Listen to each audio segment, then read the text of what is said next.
안녕하세요. 내 가족의 기가 막힌 실체를 너무 늦게 알아버렸던 60대 초반 남자입니다. 적지도 많지도 않은 세월을 살아오면서 참 희한한 일들을 많이 보고 들었어요.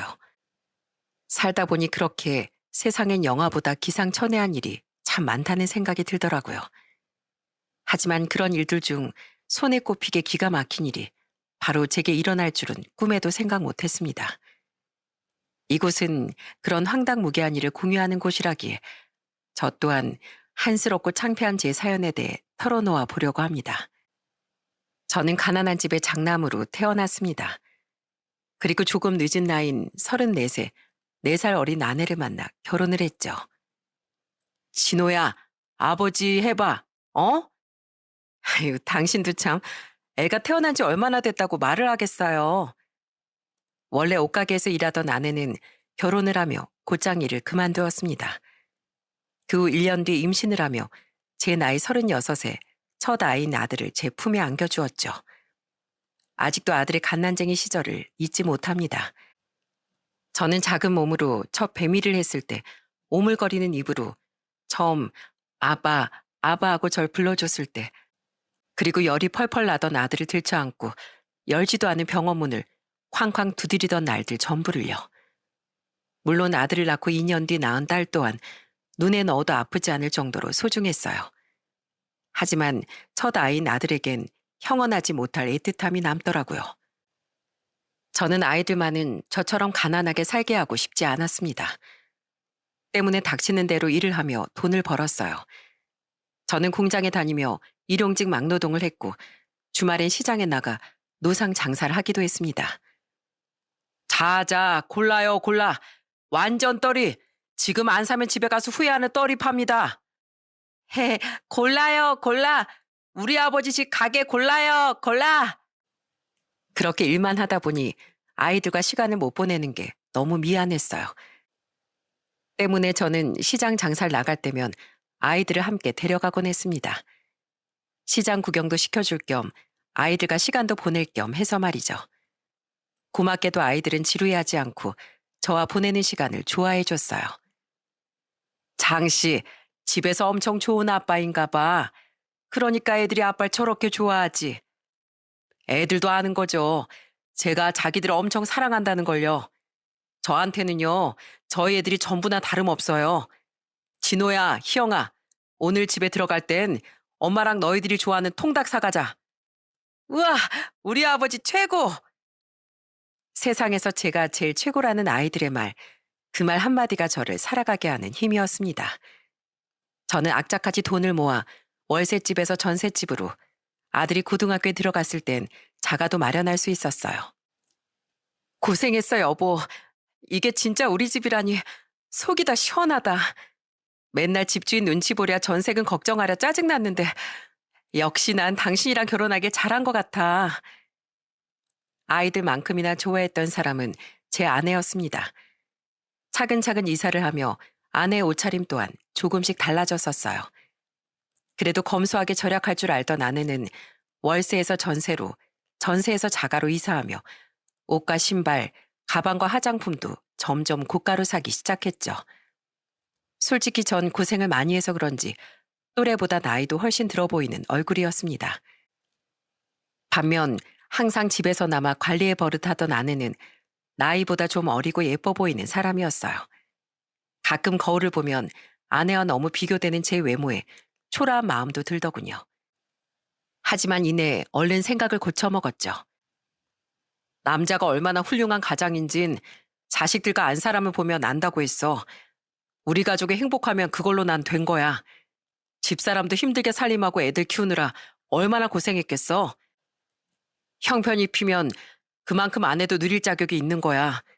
너 지금 좀 못나 보여, 장덕준. 가장은 무조건 가족을 위해 희생해야 한다는 돌아가신 아버지의 말씀. 저는 항상 그 말을 되새기며 살았습니다. 저는 이를 악물고 번 돈으로 아이들 또한 열심히 공부시켰어요. 그러다 나중에 대학에 들어간 딸과 달리 큰애인 아들이 대학에 가지 않고 곧장 일을 하겠다고 말했을 땐 심장이 철렁하더라고요. 왜 대학을 안 가? 이놈아, 이 아버지 너희들 대학 학비 내줄 돈 정도는 충분히 있어. 아버지 돈 많아. 제가 어릴 때만 해도 대학을 가지 않는다는 건 집에 돈이 없어서인 경우가 많았으니까요. 저는 제가 너무 아등바등하며 일만 하고 살아왔기에 아들이 돈 걱정을 하나 싶었습니다. 하지만 아들은 그때 이렇게 말했죠. 저도 알아요, 아버지.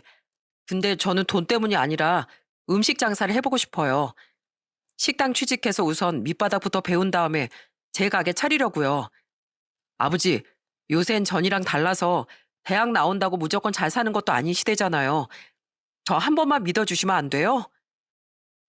아들은 나름대로 자신의 진로에 대해 열심히 고민을 했던 모양입니다.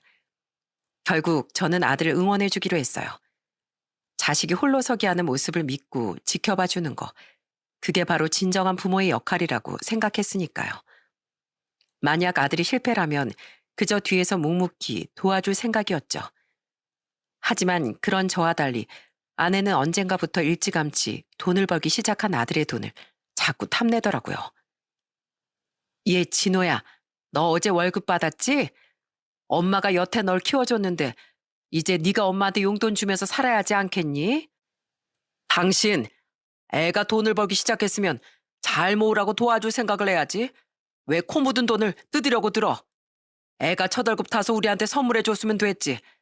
당신 내가 생활비도 많이 주잖아. 아유, 아니 난 그냥 말은 그렇게 하면서도 따로 모아주려고 하는 거지. 저번에 진호 말 못 들었어? 따로 열심히 적금 들고 있다잖아. 그리고 당신 저번에도 진호한테 용돈 받아서 그날 쇼핑하는데 홀라당 다 쓴 거 내가 모를 줄 알아? 그렇게 돈 쓰고 싶으면 당신도 나가서 돈 벌어.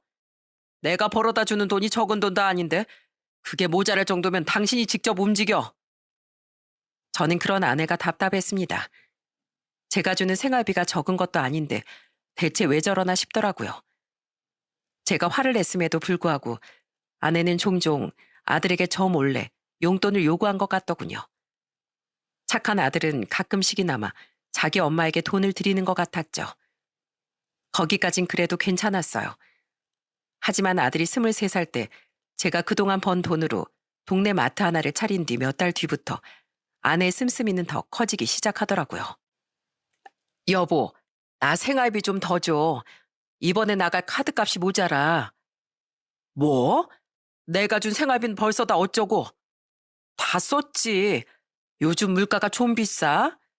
게다가 나 요새 나가는 테니스랑 와인 동호회 회원비도 내야 되고 테니스 장비도 사느라 이번 달에 돈 많이 썼어. 돈 버는 사람 따로 있고 쓰는 사람 따로 있어? 애들이 성인 됐다고 부모 역할이 끝난 줄 알아? 적어도 아직 21살인 우리 희영이 대학은 졸업시키고 애들 결혼할 때 한미처 마련을 해줘야 할 거 아니야. 요즘 서울에서 젊은이들 살아가는 게 얼마나 빡빡해. 돈이 없으면 몰라도 부모로서 있는 돈을 아껴서라도 자식들을 도와줘야지. 애들 다 커서 나도 숨 좀 돌리자 싶었더니 대체 왜 이러는 거야? 가끔 동창회나 친구 모임만 나가던 아내는 동호회란 동호회는 다 들며 밖으로 나돌기 시작했습니다. 그러다 보니 자연스레 나가서 돈을 쓰는 일이 많아져 씀씀이가 더 해퍼지더라고요. 결국 저는 생활비를 줄이는 특단의 조치를 취했어요. 그렇게라도 집안의 아이들을 위해 돈을 모아야겠다고 생각했거든요. 여보, 지금 이 돈을 누구 코에 붙이라는 거야? 집 월세가 나가는 것도 아니고 대출도 없는데 당신이 이거 이상 돈이 왜 더 필요해? 공과금도 내 카드로 나가잖아.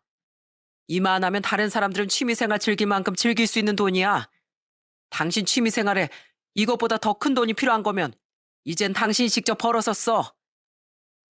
아내는 그런 제게 난리법석을 피웠습니다. 하지만 저는 절대 물러서지 않았어요. 딸 학비와 용돈도 공과금도 전부 제가 따로 내고 있는데 그 정도면 내 식구 식비를 제하고도 꽤 넉넉한 돈이었거든요. 하지만 아내는 어디에 그렇게 돈 쓸 곳이 많은지 매일같이 불만을 표출하더라고요. 그러다 저희 아들이 나이 25에 드디어 자신의 가게를 창업했습니다.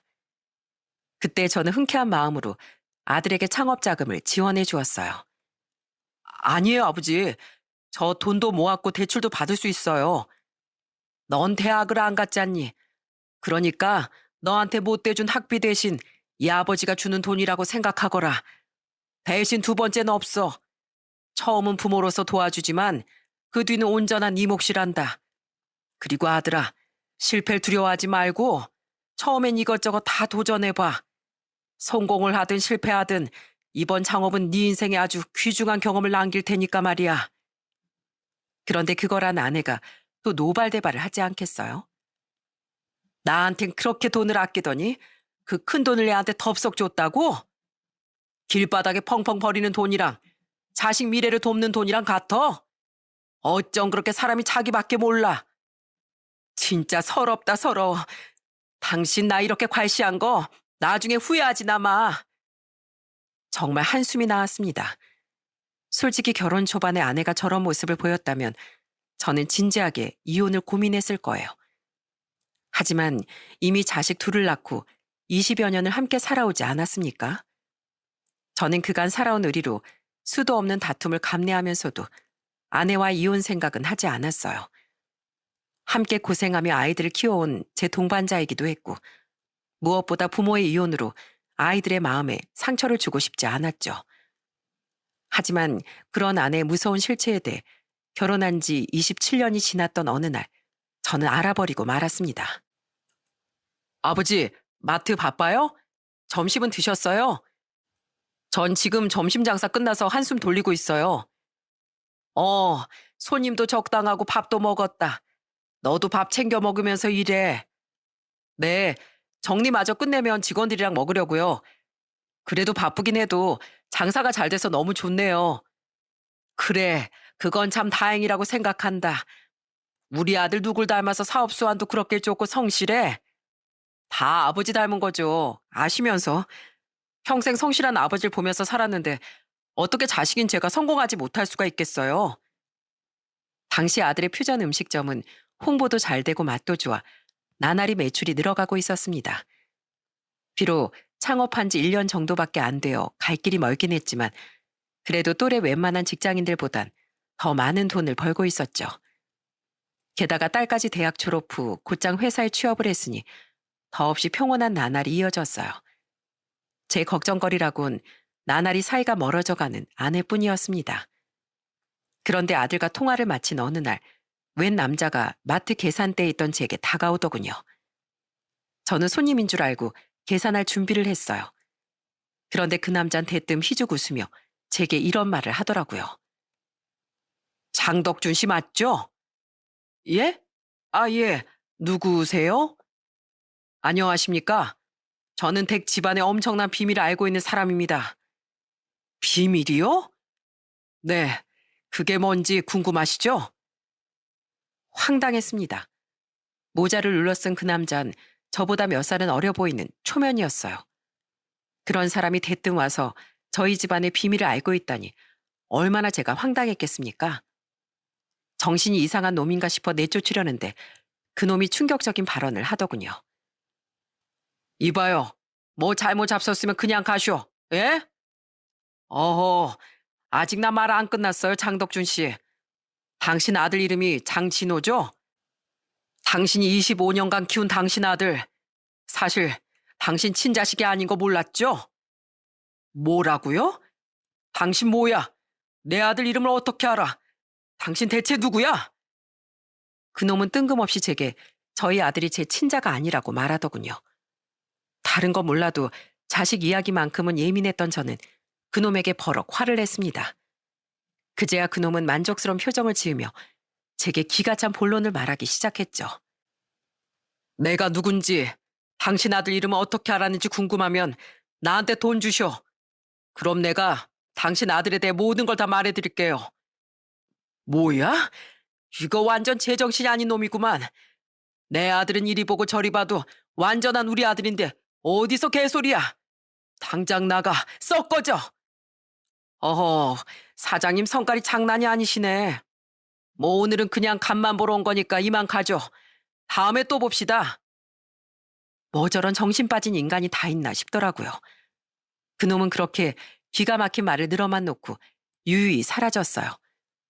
다행히 마트에 사람이 없었기에 망정이지 누가 들었으면 이상한 소문이라도 났겠다 싶어 가슴을 쓸어내렸죠. 처음엔 말도 안 되는 말이라고 생각하고 그놈을 무시했습니다. 요새 뉴스를 보면 별 이상한 인간이 많다는데 정말 정신이 아픈 인간인가 싶었거든요. 그런데 그놈은 며칠 뒤에도, 그로부터 또 며칠 뒤에도 저를 찾아오지 않았겠어요? 안녕하쇼, 장덕준 씨. 통장 잔곤 좀 확인해 보셨나? 오늘은 아들내미 비밀 좀 들으셔야 되지 않겠어? 이 미친 인간이 또 왔네. 당장 안 꺼져? 어디서 말 같지도 않은 말을 하면서 건들거려. 장사 방해되니까 나가라고. 에이, 일부러 제일 손님 없어 보이는 시간에만 오고 있는데 방해 무슨 방해예요? 형씨, 내 말 듣고 아들 얼굴 좀 솔직히 뜯어봤죠?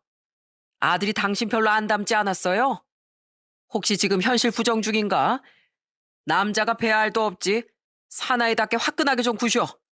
알 건 확실히 알고 그걸 알려준 사람한테 돈도 화끈하게 주고. 에?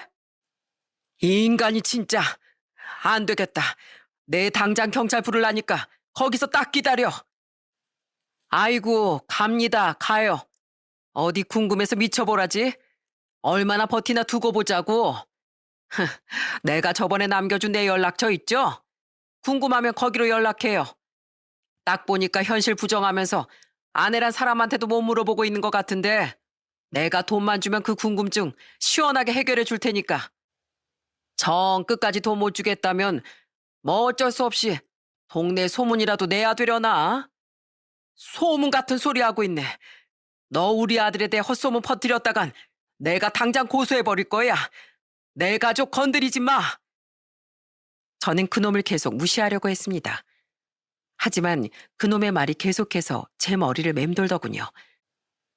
그전엔 별 생각이 없었는데 자세히 뜯어보니 아들은 아내를 닮았을지언정 정말 저를 별로 닮지 않았더라고요. 그저 아들은 아내, 딸은 저를 닮았다고 생각했는데 딸의 얼굴엔 분명 조금이나마 아내의 얼굴도 있었거든요. 그런 생각을 하다 보니 저는 며칠 동안 악몽에까지 시달렸습니다.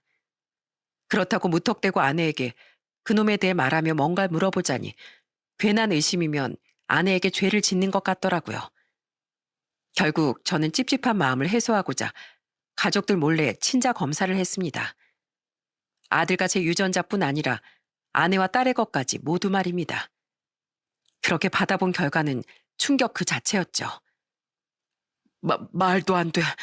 이럴 리가 없어. 내가 얼마나 애지중지 키운 내 아들인데. 딸은 아내와 제 친자가 맞았어요. 하지만 아들은 그놈 말대로 제 친아들이 아니더군요. 차라리, 정말 차라리 어디서 애가 바뀌기라도 했길 바랬건만 아내는 아들의 친모가 맞더군요. 그러니까 아내는 저도 모르게 다른 놈의 애를 제 애라고 속여서 낳았던 거죠. 정말 하늘이 무너지는 것 같았어요. 마트에서 결과지를 받은 전 직원에게 마트를 맡기고 곧장 집으로 달려갔습니다. 그리곤 집에서 TV를 보고 있던 아내에게 유전자 검사 결과지를 마구 들이밀며 따졌어요. 당신 이게 뭐야? 어? 똑바로 말해. 왜 진호가 내 친아들이 아닌 건지. 대체 진호 누구 애야? 뭐? 오늘 진호가 일찍 퇴근하고 올 거라길래 진호인 줄 알았더니 대뜸 들어와서 뭔 소리야? 그게 뭐, 당신 나 몰래 유전자 검사했어? 왜? 그래, 했다. 지금 왜가 중요해? 그 왜는 당신이 나한테 먼저 설명해야지. 왜 진호가 내 애가 아니냐고, 어? 얼른 바른 대로 말 못해? 여보, 그게... 아내는 유전자 검사지를 보더니 잠시 당황하는 것 같더군요. 하지만 그 뒤 아내의 행동은 아주 기가 막혔습니다. 아내는 잠시 숨을 고르더니 곧이어 뻔뻔한 낯짝으로 이러지 않겠어요? 결국 걸렸네. 뭐 어쩔 수 없지. 그래, 뭐 그렇게 됐어. 미안한데 뭐 이제 와서 어쩔 거야? 키운 정이 있는데 애를 당신 호적에서 파기라도 하려고? 당신 같은 자식 바보가? 퍽이나 그러겠다. 뭐야? 지금 그게 나한테 할 소리야? 당신은 지금 나한테 변명이든 이유든 대야 하는 거잖아. 무릎 꿇고 싹싹 빌어도 모자랄 판에 뭐? 빌면 이제 와서 진호가 당신 애라도 돼? 어떻게 된 건지 알면 뭐가 달라지냐고. 그냥 참어. 나이 60 넘은 양반이 뭘 어쩌려고. 이 나이에 뭐 이혼이라도 하려고? 그럼 하든가. 어차피 당신하고 사이도 안 좋은데 난 못할 거 없어. 근데 애들 끔찍이 생각하는 당신이 애들 생각해서라도 나랑 이혼할 수 있을까? 못하겠지? 그럼 그냥 묻고 살아. 괜히 문제 일으켜서 진호 마음에 상처 주지 말고. 자기가 당신 친아들이 아닌 걸 알면 애가 얼마나 놀라겠어? 억장이 무너졌어요. 저는 아내가 적어도 제게 미안하다는 말을 하거나 용서를 비는 신용이라도 할 줄 알았습니다. 제가 가족을 위해 어떻게 살았는데 적어도 사람이라면 그게 맞지 않나요? 그런데 아내는 사정 설명도 사과도 한마디 없이 오히려 적반하장으로 나오더라고요. 그래도 함께 아이를 낳고 살아온 세월이 얼만데 아내가 원래 이런 사람이었나 싶어 소름까지 돋았죠. 아이고, 이게 다 무슨 일이야. 그냥 제 모든 인생을 부정당한 기분이었습니다. 배신감과 분노, 슬픔과 황당함이 동시에 몰려들어 정말 어쩔 줄 모르겠더라고요. 결국 저는 바닥에 털썩 주저앉아 땅을 내리치며 오열을 하기 시작했어요. 그런데 그런 제 뒤에서 생각지도 못한 놀라운 목소리가 들려오더군요. 제가 아버지 친아들이 아니라고요? 그리고 어머님 그걸 다 알고 있었던 거죠? 근데 어머님 왜 그렇게 아버지 앞에서 당당하세요? 네? 그건 바로 아들의 목소리였습니다. 놀라서 일어나 뒤를 돌아보니 아들이 하얗게 질린 얼굴로 거실로 걸어오고 있더군요. 저는 놀라서 물었어요. 진호야, 언제부터 거기 있었어? 언제 들어왔어? 아까 집에 오는데 제 반대편에서 아버지가 집으로 뛰어 들어가시는 모습을 봤어요. 반가워서 얼른 따라 들어오려고 뛰어왔다가 두 분 대화 처음부터 다 듣게 된 거예요. 처음엔 이게 무슨 말인가 싶어서 들어봤는데 지금 제가 무슨 말을 들은 거죠? 어머니, 제가 그럼 대체 누구 아들이라는 거예요? 그리고 이제 와서 어쩔 거냐고요? 사람이 어떻게 그렇게 뻔뻔해요? 네? 아들은 아내에게 마구 화를 냈습니다. 그래도 자신도 부모이긴 한지 저에게와 달리 아내는 아들에게 아무 말도 못하고 우물쭈물 하더군요. 펑펑 우느라 머리가 멍해졌던 저는 잠시 그런 광경을 초점 없이 보고 있었어요. 그러다 문득 아까부터 주머니에서 자꾸만 휴대폰 진동이 울렸다는 사실을 깨닫게 됐죠. 네, 저예요. 내가 갑자기 없어져서 당황했죠? 미안합니다. 그건 바로 제 마트에서 걸려온 전화였습니다. 그제야 전 함께 일하던 직원에게 아무 말도 없이 제가 뛰쳐나왔다는 사실을 떠올렸어요. 그냥 오늘은 대충 문다고 가라고 말해주려는데 직원의 말에 번뜩 정신이 들더라고요. 사장님, 어디 멀리 가신 거예요? 최근에 왜 사장님 가끔 찾아오던 남자분 있죠? 왜 맨날 모자 쓰고 오는 그 남자요. 그분이 방금 또 와서 사장님을 찾는데요. 오래 걸리시면 그냥 가라고 할까요? 아니요. 금방 가니까 좀 기다리라고 하세요. 직원이 제게 그놈이 제 발로 저를 찾아왔다고 말했습니다. 아내가 알려주지 않던 진실을 말해줄 인간이 때마침 제 발로 걸어 들어온 거죠. 저는 이놈 잘 걸렸다 싶어 냅다 마트로 달려갔어요.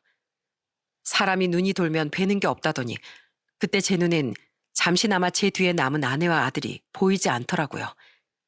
그저 모든 진실을 무조건 알아내야겠다는 강한 집념만이 남은 상태였죠. 미란 씨, 오늘은 이만 퇴근하세요. 퇴근하셔도 오늘 일당은 다 쳐드릴게요. 그쪽 잠시만 기다리슈. 그쪽이 원하는 대로 오늘은 내가 그쪽 이야기 좀 들어야겠으니까. 아이고, 이제야 나한테 돈 줄 마음이 드셨나 보네. 저는 뛰어서 10분 정도 걸리는 마트에 도착하자마자 직원을 퇴근시켰습니다. 마침 마트에 손님도 없어 그놈과 결판을 보려고 했거든요. 앞으로 닥칠 일도 모르고 그놈은 돈을 받을 생각에만 싱글벙글 하고 있더라고요. 저는 그놈을 슬쩍 살피곤 직원이 퇴근하자마자 마트의 출입 유리문 밖으로 나갔어요. 사장님, 어디 갑니까? 지금 뭐 하는 거예요? 뭐 하긴, 넌 이제 도간에 든 쥐야 이 자식아. 넌 안에서 문 못 열어. 안에는 잠금장치 고장난 지 오래거든. 그리곤 그놈이 눈치채기 전에 냅다 밖에서 문을 잠가버렸습니다. 그놈이 아무데도 도망가지 못하도록 말이죠. 고장난 마트 안쪽 문에 잠금 장치를 고친다 하면서 밀었었는데 그게 이렇게 도움이 될 줄은 미처 몰랐어요. 아, 진짜 이 인간이 미쳤나? 문 열어요. 아, 왜 멀쩡한 사람을 가둬요? 네? 내 말 듣고 싶다면서요? 그래, 내가 오늘은 틀어야겠다. 근데 돈은 못 줘. 어디 감히 사람 약점을 가지고 겁박을 하려고 들어? 넌 오늘 나한테 모든 걸 다 말할 때까지 거기서 못 움직여. 알았어? 그래, 네 말대로 내 아들, 내 친아들 아니더라. 넌 어떻게 알았어? 아는 거 당장 말해. 얼른. 아, 문 열어요. 무섭게 왜 사람을 가둬요? 허둥대며 주위를 둘러본 그놈은 빠져나갈 다른 문이 없다는 걸 깨달은 모양이더군요. 그놈은 갑자기 깨갱하더니 말까지 더듬으며 겁먹은 표정을 보였죠. 저는 그놈과 저 사이 유리문에 대고 유전자 검사 결과지를 그놈 얼굴 앞에 들이밀었습니다. 그리고는 거의 눈이 뒤집힌 채 그놈에게 경고했어요. 너 당장 말해. 지금 당장 네가 알고 있는 거 전부 말 안 하면 난 당장 당신 명예훼손죄, 날 겁박한 죄 등등 무슨 수를 써서라도 내 전 재산을 다 쓰는 한이 있더라도 감방에 쳐넣을 거야. 알았어? 법으로 해결 못할 것 같으면 사람을 써서라도 네 인생 왕창 망가뜨릴 거야. 부모한테 자식 가지고 겁박하려면 이 정도는 각오했겠지. 그러니까 어서 말해. 너 뭐야? 네가 내 아들 친아빠야? 어? 아, 그게 왜 멍석을 깔아주니까 말을 못해? 돈이 없어서? 그럼 내가 돈 대신 더 효과 좋은 거 처먹여 줄게. 콩밥 말이야. 당신 여기 찾아와서 허거나 장사도 못하게 하고 날 괴롭혔지? 나 지금 당장 경찰에 신고할 거야. 어디 경찰 올 때까지 거기 갇혀 있어봐. 알았어요. 알았어. 얘기해요. 한다고요. 경찰에 신고한다고 하자 그제야 그놈은 기겁을 하며 모든 걸 실토하기 시작했어요. 그렇게 알게 된 진실은 기가 막히기 짝이 없었습니다. 네, 제가 바로 댁내 아들 친부입니다. 근데 저도 어떻게 보면 억울해요. 저도 세상에 제 핏줄이 태어나서 살고 있는지 모르고 살았단 말이에요. 장덕준 당신 아내 있죠? 그 여자 완전 최악인 여자라니까요. 걔랑 나랑 어렸을 때부터 고향 친구였거든요. 그러다 둘 다 서울 상경하면서 남녀로 만나기 시작했어요. 학창 시절에도 걔가 절 엄청 따라다녔거든요. 보다시피 제가 이 나이 먹었어도 아직 한 외모 하잖아요. 그놈은 자신이 아내의 고향 친구라고 말했어요. 그리고 성인이 된 후 몇 년이나 아내와 연애를 했다고 하더군요. 더 기가 막힌 이야기는 그 뒤부터였어요. 전 당연히 저랑 걔랑 결혼할 줄 알았어요. 근데 그 여우 같은 게 갑자기 순진한 노총각을 꼬셔서 결혼할 거라고 하지 뭐예요. 버젓이 내가 있는데 그때 걘 당신까지 꼬셔서 만나고 있던 거예요. 나처럼 막노동만 하면서 술만 먹고 다닌 인간한테 인생을 맡길 수 없다나 뭐라나. 내가 그렇게 잘나지 못한 놈인 건 맞지만 그때까지 완전 내 얼굴만 보고 가지고 놀았다는 거잖아요. 더 기가 막힌 건 역시 노는 건 나랑 노는 게 더 재밌다면서 그쪽 아내 결혼하고 나서도 나랑 주구장창 만났어요. 댁이 밖에서 일하던 시간에 날 만나고 댁 퇴근할 시간엔 집에 들어갔던 거죠. 그러다 자기가 임신을 했다면서 이젠 진짜로 나랑 헤어지겠다고 하더라고요. 아내가 아들을 임신하며 그 둘은 그 더러운 관계를 정리했다더군요. 그것만 해도 배신감에 두 손이 덜덜 떨렸어요. 저는 그것도 모르고 내 아이를 낳아줘서 고맙다느니 평생 행복하게 해주겠다느니 하며 아내를 떠받들고 살았으니까요. 게다가 아내의 만행은 거기에서 끝이 아니었어요. 그 뒤로 난 제비짓도 하고 가끔 막노동도 하면서 꽤 자유롭게 살았어요. 근데 2년 반쯤 전인가 동창 모임에서 오랜만에 댁 아내를 다시 만난 겁니다. 그때 날 먼저 꼬신 사람이 바로 그쪽 아내예요. 역시 남자는 얼굴이 최고라나 뭐라나. 뭐 나야 어차피 결혼도 안 했고 데이트 비용이니 내 월세방 월세니 선물까지 계속 사다 바친 그 여자를 왜 마다했겠어요? 근데 다시 만나고 나서야 그 여자가 나한테 당신 아들 얘기를 한 거예요. 잘할수록 장덕준 씨 당신을 안 닮고 묘하게 내 얼굴을 닮는 걸 보고 내 아들인 걸 알았다면서요. 그걸 여태 속이고 살았다니 참 대단하죠? 어차피 뭐 나야 사진으로밖에 얼굴 못 본 자식이니 무슨 애착이 있었겠어요. 그냥 이렇게 그 여자 돈만 계속 뜯어내면서 신나게 살아야겠다 한 거죠. 지금 직업도 없으니까. 근데 이 여자가 이젠 내가 질린다면서 글쎄 몇 주 전에 갑자기 헤어지자고 하지 뭐예요. 그놈 말을 듣는데 가슴을 치지 않곤 견딜 수가 없었습니다. 그동안 모임이니 뭐니 나갔던 아내는 알고 보니 제가 번 돈을 그놈에게 다 썼던 거예요. 정말 분하기가 짝이 없었죠. 그 한심한 놈은 아내가 이별을 고하자 앙심을 품었다더군요. 그리곤 제게 아들을 빌미로 돈을 뜯어내려고 했던 거죠.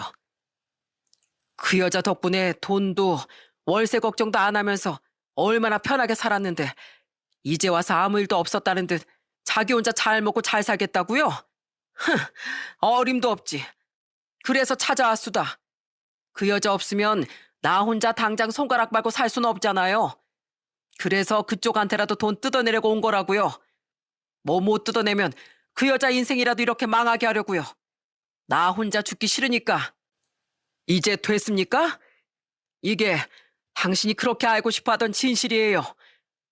그래서 당신 친아들을 이용해서 돈을 뜯어내려고 했다고? 당신 아들을 낳은 여자 인생도 망하게 하려고 했다고?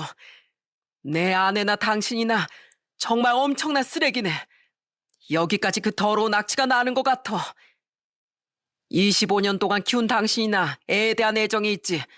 내가 왜 나보다 걔 생각을 먼저 해야 돼요? 그리고 자기 좋을 때만 찾아와서 나 이용한 건 오히려 내가 아내라고요. 이제 빨리 문 열어요. 다 말했잖아. 아버지, 여기 계셨어요? 펑펑 우시던 분이 갑자기 뛰쳐나가셔서 깜짝 놀랐잖아요. 엄청 찾아다녔다고요. 그놈에게 모든 진실을 듣고 충격에 빠져있던 찰나였습니다. 갑자기 들린 목소리에 뒤를 돌아보니 제 아들 녀석이 헉헉대며 숨을 고르고 있더라고요. 이놈의 자식은 그날따라 왜 자꾸 제 꽁무니만 쫓아다니던지요. 아들은 자신도 많이 놀랐을 텐데 뛰쳐나간 저를 걱정해 저를 찾아다녔던 겁니다. 아들과 그놈을 마주치게 할 생각이 없었던 전 잠시 멈칫했어요. 하지만 똑똑한 아들은 유리문 너머로 자신을 보던 그놈이 누군지 눈치챈 것 같더라고요. 아버지, 저기 왠지 저 닮은 것 같은 저 사람이요. 혹시 저 사람이 제 친아빠예요? 진호야, 우선 집에 가거라. 어? 이 아버지가 나중에 다 설명해 주마. 그렇게 말씀하는 거 보니까 맞나 보네요. 저는 그 못 나빠진 놈을 마주친 아들이 상처받을까 봐 두려웠습니다. 때문에 어떻게든 아들을 돌려보내려고 했는데 기어코 마트 안에 있던 그놈이 사고를 치더라고요. 그놈은 갑자기 격앙된 목소리로 소리쳤어요. 그래, 내가 네 진짜 아버지다 이 녀석아. 너 일찌감치 가게 차려서 장사 시작했다며? 장사가 꽤 잘 된다지? 역시 나 닮아서 애가 머리가 핑핑 잘 돌아가는구나. 그런 좋은 머리 물려준 나한테 감사합니다는 의미로 보답 좀 해야 하지 않겠냐? 나랑 같이 바람 피운 네 엄마도 더는 나한테 돈 쓰기 싫대고 이미 네 아빠한테 돈 뜯어내긴 틀린 것 같으니까 너라도 돈 좀 다오. 뭐 다달이 줘도 되고 한 번에 목돈으로 줘도 돼. 그럼 앞으로 네 앞에 안 나타나고 죽은 듯이 돈만 받아먹고 살아지 마. 어? 그놈은 이번엔 돈을 뜯어낼 목표를 제 아들로 변경한 겁니다. 그놈이 제 아들 넘본 순간 눈이 휙 돌더군요. 저는 곧장 마트 유리문에 잠금 장치를 푼 뒤 문을 열었어요. 그리곤 그놈이 차마 피하기도 전에 마트 앞에 진열해 놨던 고구마 상자를 들어 그놈에게 고구마를 뿌려버렸습니다.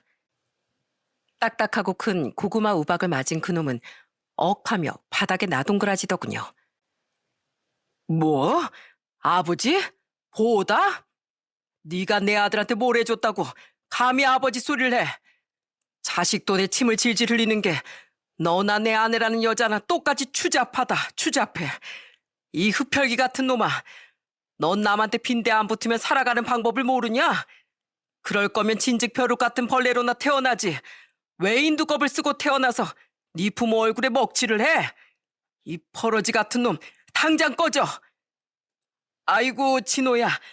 저 인간이 고구마로 사람 죽인다. 얼른 저 인간 좀 말려봐라. 내가 그래도 네 아버지야. 어디 친아빠도 아닌 인간이 진짜 부모인 척 이딴 짓을 해? 아버지 같은 소리 하네. 내 아버진 여기 계신 장덕자, 준자 이분밖에 없어요. 내가 자세한 사정은 모르겠지만 당신 같은 인간이랑 붙어먹고 바람 피운 내 엄마나 당신이나 똑같은 인간들인 건 알겠네요. 그리고 당신이 감히 우리 아버지한테 친아빠가 아니다 뭐다 소리를 해요? 내 좋은 머리도 성실함도 다 우리 아버지한테 물려받은 거예요. 당신 같은 인간 아래서 자랐으면 난 진즉 이 자리에 없었을 거라고. 돈? 이번엔 고구마가 아니라 마트에 있는 냉동 돈가스를 혼쭐 나기 전에 당장 나가요. 그리고 또 나 빌미로 우리 아버지 찾아오면 그땐 내 친부고 뭐고 절대 가만 안 둬요. 알았어요? 그리고 아들은 뻔뻔하게도 자신을 부르는 그놈에게 말로 철퇴를 내려줬습니다.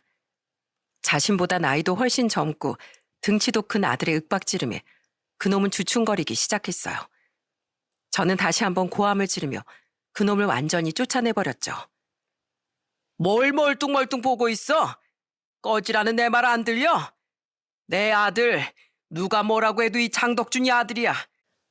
너 다시 한번 내 아들 앞에 나타나거나 이 동네 이상한 소문이라도 내면 절대 가만 안 둬. 고소든 신고든 정말로 내 인생을 걸고서라도 네 인생부터 박살내줄 거야. 내가 못할 것 같아? 진짜 부모한테 불가능이라는 게 있는지 시도해보고 싶으면 어디 해봐. 당장 안 꺼져? 여기 당근으로다가 메타작 한번 당해볼래? 제가 당근 박스까지 들어올리려는 신용을 하자 그제야 그놈은 주랭랑을 쳐버렸습니다. 비로소 아들과 둘이 남게 된 저는 아들이 너무 걱정됐어요. 처음 본 친부라는 인간이 저렇게 못난 놈인 걸 본 아들이 상처를 받았을 것 같았거든요. 아들은 제게 모든 사실을 솔직하게 이야기해달라고 하더군요. 어차피 다 큰 아들인데 어떻게 진실을 숨기겠어요?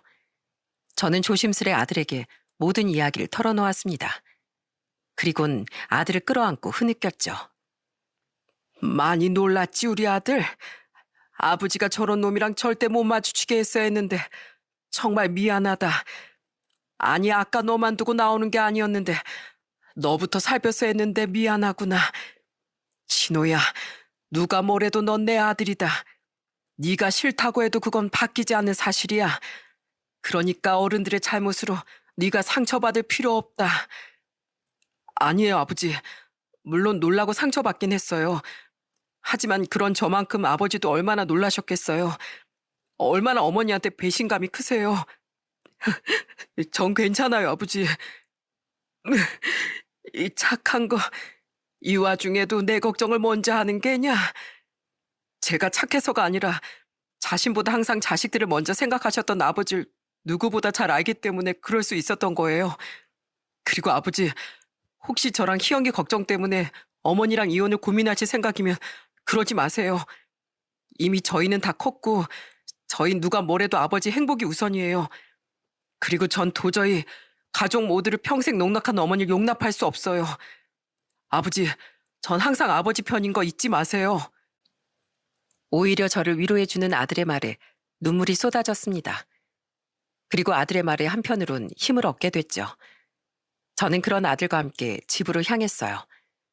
그리고 집에 들어갔더니 아내가 뭘 하고 있었는 줄 아십니까? 아내는 뻔뻔하게도 발톱에 매니큐어를 바르며 이러더라고요. 당신 왔어? 어디 가서 소리라도 지르고 왔어? 이제 생각이 좀 정리가 돼서 들어왔나 보지? 당신 지금 이 상황에 뭐 하는 짓이야? 뭐 하긴 매니큐어 바르지. 당신하고 진호 나가고 생각해보니까 더 황당해서 뭐 어쩌겠나 싶더라고. 더 이상 달라질 건 없으니까 뭐 그냥 마음 편히 있기로 한 거야. 여보, 물론 진호가 당신 자식 아니라고 속인 건 미안해. 근데 솔직히 그 뒤로 나 당신한테 잘못한 거 하나 없이 당당하게 살았어. 이미 지난 일 그냥 다 잊자고. 어? 진호야, 너도 그냥 다 잊어. 잊어? 이거 웃기는 여편 내내. 당신이 뭐 당당하게 살았다고? 내가 이 사실 전부 어떻게 알았는지 알아? 얘 친부라는 배교진이란 인간이 몇 번이나 내 마트에 찾아왔었어. 그리고 방금 전에 나한테 당신하고 최근에 몇 년이나 또 만났었단 얘기도 다 했다고. 이제 진호도 다 알아. 어디 또 발뺌해봐.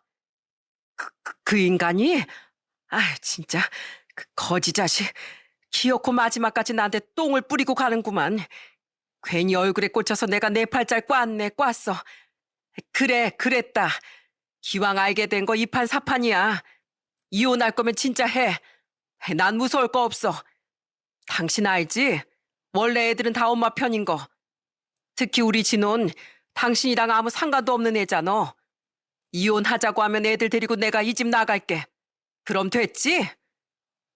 아내는 제게 모든 이야기 듣고서도 끝내 미안하다는 말 한마디 없었습니다. 화도 나고 너무 큰 배신감에 서글프기도 했어요. 그리고 그런 저보다 먼저 아내에게 참교육을 시켜준 건 바로 아들이었죠. 제가 왜 어머니를 따라가요? 제가 왜 아버지랑 상관이 없는 애예요? 저는 남편도 자식들도 하찮게 하는 어머니보단 평생 가족을 위해 인생까지 바친 아버지를 훨씬 존경해요. 아버진 제가 아버지 아들이라고 말해주셨고 그런 아버지에게 전 평생 감사하면서 살 거예요. 네, 나가세요. 근데 저랑 희영이 없이 어머니 혼자 가세요. 나한테 이제 어머니란 사람은 없으니까. 뭐? 얘 진호야. 난 이 엄마야. 너 잠깐 화가 나서 아무 말이나 막 하는 것 같은데 어떻게 네가 이 엄마를 버리니? 어? 엄마가 네 아빠도 너도 없이 혼자서 무슨 돈으로 살라고? 결국 또 돈이에요? 직접 벌어서 쓰세요. 저는 앞으로 돈을 얼마나 벌든 간에 아버지한테만 평생 용돈 드리고 은혜 갚으면서 살 거니까. 아내는 주저없이 절연을 선언한 아들에게 그제야 당황한 모습을 보이더군요. 아내는 저와 이혼을 해도 아들 돈으로 계속 잘 먹고 잘 살 생각이었나 보더라고요. 그런데 그게 완전히 망한 것 같으니 그제야 저에게 다시 애원하기 시작했죠. 여보, 내가 생각해보니까 내가 너무 뻔뻔했던 것 같아. 내가 잘못했어. 나 당신 진짜 사랑했어. 그러니까 그놈 버리고 결혼까지 했지. 그놈이 능력이 없으니까 나한테 빌붙었겠지. 당신이 진짜 내 고마움을 알았으면 적어도 그놈하고 다시 붙어먹지는 않았겠지. 내 돈을 그놈에게 갖다 바치지도 않았을 거고. 진호 말 들었지? 이 집엔 더 이상 아내로서도 엄마로서도 당신 자리는 없어. 그러니까 당장 나가. 저는 애원하는 아내를 매몰차게 집에서 쫓아냈습니다. 구겨진 옷까지만 덜렁 들고 쫓겨난 아내는 한참 동안 집 앞에서 울며 애원했어요. 하지만 저도 아들도 절대로 아내를 용서할 마음이 없었죠. 저도 저지만 얼마나 배신감과 상처가 컸으면 자기 엄마를 그렇게 외면했겠습니까? 상처받은 표정의 아들이 너무 안쓰러워 저는 오래도록 아들의 손을 잡고 있었어요. 밖에서 소란을 피우던 아내는 이내 포기했는지 어디론가 사라지더군요. 그리고 2시간 뒤 조금 늦은 퇴근을 한 딸이 집으로 돌아왔어요. 딸은 아들에게 모든 이야기를 듣고 거의 뒤로 넘어갈 뻔하더군요. 저는 그런 딸과 아들의 손을 한쪽씩 잡고 이렇게 말했습니다. 더는 내가 너희들 엄마랑 못 살게 해서 이혼할 뿐 너희에게 달라질 건 없다. 진호는 여전히 우리 집 장남이고 내 아들이야. 희영이 네 오빠인 건 당연한 거고. 그러니까 이 일로 좋았던 너희 남매 사이가 멀어지지 않았으면 좋겠구나. 엄마 진짜 미친 거 아니에요? 우리가 왜 멀어지겠어요? 불쌍한 우리 오빠, 우리 아빠 두 사람 다 너무 놀랐겠다. 나도 옆에 있어줬어야 했는데 미안해 오빠. 죄송해요 아빠. 딸은 저와 아들을 끌어안고 자신이 상처받은 것처럼 엉엉 울어주었어요. 그날 우리 3사람은 오래도록 함께 소주를 마시며 울기도 하고 위로도 하며 저녁을 보냈죠. 아내 때문에 너무나도 배신감이 컸건만 제 곁을 지켜주는 자식들을 보며 그래도 인생을 잘못 산 건 아니라는 생각이 들더라고요. 그리고 다음 날 아내는 제게 전화를 걸어 다시 애원을 하더군요. 여보, 나 어젠 찜질방에서 자고 오늘 급하게 고시원 알아보러 왔는데 여기 너무 끔찍해. 창문도 없고 숨이 턱턱 막혀. 여보, 당신 가족 끔찍하게 사랑하는 사람이잖아. 진짜 버릴 거야? 나 앞으로 절대 사치도 안 하고 돈도 나가서 벌어올게. 그러니까 나 한 번만 용서해줘. 어, 나 애들 엄마잖아. 당신이 그나마 애들 엄마이고 싶었으면 적어도 진호 친부랑 다시 바람을 피우지 말았어야지. 난 당신처럼 뻔뻔한 여자 더 이상 데리고 살 생각 없어. 당신은 더 이상 내가 아끼던 가족도 아니니까 앞으로 돈을 벌어서 쓰든 빌어먹고 살든 알아서 해. 그리고 당신 적어도 부모로서 마지막 양심이 남아있으면 진호나 희영이한테 전화해서 돈 부탁하지 마. 알았어? 뒤늦게 악어의 눈물을 흘렸지만 저는 아내를 받아줄 생각이 없었어요. 사람으로서 해서는 안 될 짓을 한 아내를 더 이상 애들의 엄마로서도 곁에 두고 싶지 않았으니까요. 결국 아내는 저와 이혼을 해야 했습니다. 다만 변호사 상담한 후 함께 살아온 세월이 있어 저는 아내에게 약간의 재산 분할을 해줘야 했어요. 하지만 저는 쉬지 않고 곧장 아내와 상간남에게 위자료 소송을 걸었죠. 여보, 재산 분할도 적게 해줘놓고 이렇게 위자료까지 청구하면 어떡해. 그러자 아내는 집 앞까지 찾아와 울고불고 난리를 치더군요. 제가 냉큼 가라고 말하자 아내는 아이들에게까지 소리를 치더라고요. 진호야, 희영아, 너희 안에 있지? 얘들아, 엄마가 내야 할 위자료만큼이라도 너희가 좀 내주면 안 될까? 내가 너희들 키워주는 애 이걸로 퉁치자. 엄마 돈 없어. 이런 뒷감당도 각오 안 했으면서 왜 아버지를 배신했어요? 아무것도 모르고 태어나기만 한 오빠는 무슨 죄예요? 우린 은혜를 갚아도 아버지한테 갚을 거예요. 나한테도 오빠한테도 더 이상 엄마는 없다고요. 가세요, 아줌마. 애들 생각에 더 이상 못된 말 않고 돌려보내려 했건만 참지 못하고 소리를 지른 건 딸이었습니다. 듣다 못한 딸은 눈물을 그렁거리며 현관문을 열고 악을 쓰더라고요. 저는 그런 딸을 뒤에서 껴안고 말리려고 애를 썼죠. 마지막으로 아들은 그런 우리의 가장 앞으로 나와 이렇게 말했어요. 가세요, 아줌마. 이 집에도 우리 마음속에도 더 이상 아줌마 자리는 없어요. 그리고 제 친부라는 인간한테도 꼭 전해주세요. 혹시 또다시 내 앞에 나타나면 그땐 진짜로 세상의 무서운 맛을 볼 줄 알라고요. 나한테 부모는 이제 아버지 한 사람뿐이에요. 그러니까 가세요. 아들의 냉랭한 말에 아내는 꽤 큰 충격을 받은 것 같더군요. 아내는 잠시 아무 말도 못하더니 그대로 어깨가 축 처진 채 돌아가고 말았죠. 그게 아내와의 마지막이었어요. 결국 아내는 제게 위자료를 지급해야 했고 상간 남은 돈이 없다며 1년이 훌쩍 넘은 지금까지 위자료를 지급하지 않은 상태입니다. 백수인 그놈은 정말 돈이 없는 것 같더군요. 하지만 저는 끝까지 봐주지 않고 어떤 법적 압박을 가해서라도 그 돈을 받아낼 생각이에요. 돈밖에 무서운 게 없는 그런 놈은 돈으로 호되게 벌을 주는 게 맞다고 생각하니까요. 지금껏 아이들은 자신들의 엄마와 연락은 끊고 지내고 있습니다. 저 또한 아내의 번호를 차단한 지 오래죠. 건너 들리는 얘기론 전처는 지금 한 지방에 내려가 식당 일을 하며 살고 있다고 합니다. 고향에 진즉 내려갔다가 이미 소문이 쫙 퍼져서 손가락질만 받다 쫓기듯 떠났다고 하더라고요. 더 웃긴 건 지금 살고 있는 곳에서 또 웬 이혼남과 벌써 눈이 맞아 살림을 합쳤다고 하더군요. 그런 답도 없는 여자와 30년 가까운 세월을 살았다고 생각하니 참 기가 찰 지경이었습니다. 뭐 이미 정이 다 떨어질 대로 떨어진 전처가 어떻게 살든 알 바는 아니지만 그걸 알게 된 저희 아이들이 부디 상처를 많이 받지 않았기만 바랄 뿐이랍니다. 아이들이 언제까지 자신들의 엄마를 보지 않고 살진 모르겠습니다. 물론 저는 전처라는 여자가 떠올리기만 해도 끔찍하지만 그래도 아이들에겐 엄마잖아요. 만약 나중에 애들이 엄마를 다시 만나고 싶어 한다면 아무 말 않고 아이들의 의견을 존중해 줄 생각이에요. 그저 저는 착한 저희 딸과 착하고 안쓰럽기 그지없는 저희 아들 곁에서 항상 편이 되어주는 아버지로서 남은 인생을 걸어 나가주려고 합니다. 솔직히 앞으로의 제 바람은 하나뿐이에요. 괘씸한 전처의 인생이 망가지는 것도 상간남에게 못 받은 위자료를 받는 것도 아닙니다. 제 전부나 다름없는 아이들이, 특히 너무 큰 상처를 받은 저희 아들이 엄마에게 받은 아픔을 이겨내고 더 큰 행복을 향해 나아가는 거죠. 부디 저희 아들에게 행복한 미래가 올 수 있게 모두 응원 한 번씩만 부탁드립니다. 그리고 해주신 응원의 2배, 3배의 복이 여러분께 되돌아가길 바랄게요. 제 한탄에 귀 기울여 주셔서 감사드립니다.